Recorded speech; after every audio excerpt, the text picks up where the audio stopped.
இன்னும் ட்ரை தான் பண்ணிக்கிட்டு இருக்கீங்களா? எப்போ போஸ்டிங் வாங்குவீங்கன்னு ஒரு தோராயமாவது சொல்ல முடியுமா?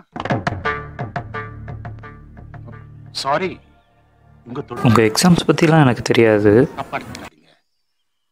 இதெல்லாம் 100ல ஒருத்தன், 1000ல ஒருத்தன், ஏன் லட்சத்துல ஒருத்தன் தான் ஜெயிக்கிறாங்க. நான் உங்க திறமைய குறை சொல்லல. ஒரு வெல்விஷராக சொல்கிறேன். யாருக்காவது காசு பணம் லஞ்சமா கொடுத்தா போஸ்டிங் வாங்கிடலாமா? சரி, இப்படி பண்ணுவோம். ஒரு பிசினஸ் ஆரம்பிங்க. கூட மாட நான் ஒத்தாசையா இருக்கேன். எண்ணி 3 மாசத்துல டெவலப் ஆயிடலாம். என்ன சொல்றீங்க? இது வாழ்க்கை பிரச்சனை. தயவு செஞ்சு நான் உங்களுக்கு இன்சல்ட் பண்றதா மட்டும் நினைக்காதீங்க. 4 காசு சம்பாதிக்கணும். சம்பாதிக்கிறவன் தான் ஆம்பளை. சம்பாதிக்க முடியாத லட்சியத்தை வச்சுட்டு வாழ்க்கையில என்ன பண்ண முடியும்? இது 8 வருஷம் முயற்சி மட்டும் இல்ல, 8 வருஷம் தவம். ஜெயிக்கிற வரைக்கும் பாதியிலே கலைக்க முடியாது சார். எனக்கு தெரிஞ்சதெல்லாம் ஆஃபீஸர் ஆகணும், இல்லாதவனுக்கு நல்லது பண்ணணும். இதை தவிர வேற எதுவுமே தெரியாது சார். இதை மன்னிச்சிருங்க. சம்பாதிக்கிறவன் தான் ஆம்பளன்னு சொன்னீங்க, ஆனா சாதிக்கிறவனையும் ஆம்பளன்னு சொல்லலாம்ல சார். நான் சாதிக்கணும்னு ஆசைப்படுறேன் சார். 100ல ஒருத்தன், 1000ல ஒருத்தன், லட்சத்துல ஒருத்தன் தான் ஜெயிப்பான்னு சொன்னீங்க. உண்மைதான். ஆனா அந்த 100ல ஒருத்தனா, 1000ல ஒருத்தனா, லட்சத்துல ஒருத்தனா நான் இருக்கணும்னு ஆசைப்படுறேன் சார். கண்டிப்பா இருப்பேன்.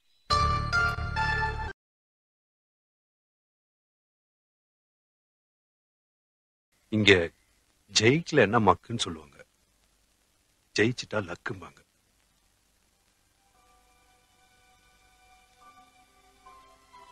ஒரு கதை இருக்கு. கோல்ட் அட் 10 feet, 10 அடி ஆழத்துல தங்கம். பூமியில ஒரு இடத்துல தோண்டினா தங்கம் கிடைக்கும்னு எவனோ ஒருத்தன் சொல்லிட்டான். இவனும் தோண்ட ஆரம்பிச்சான்.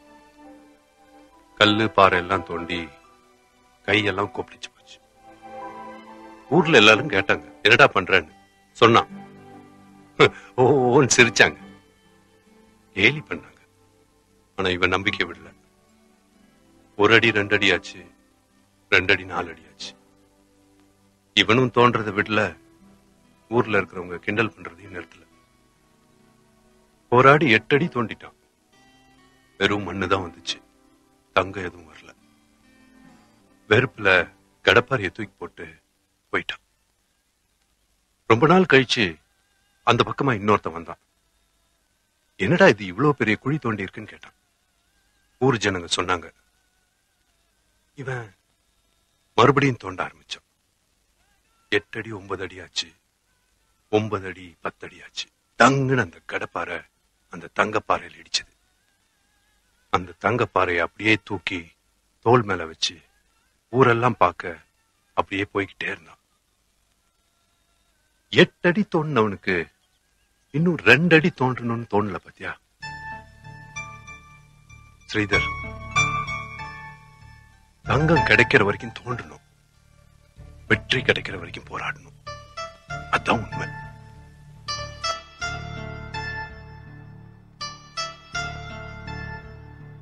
நீங்க நிச்சயம் ஜெயிப்பீங்க.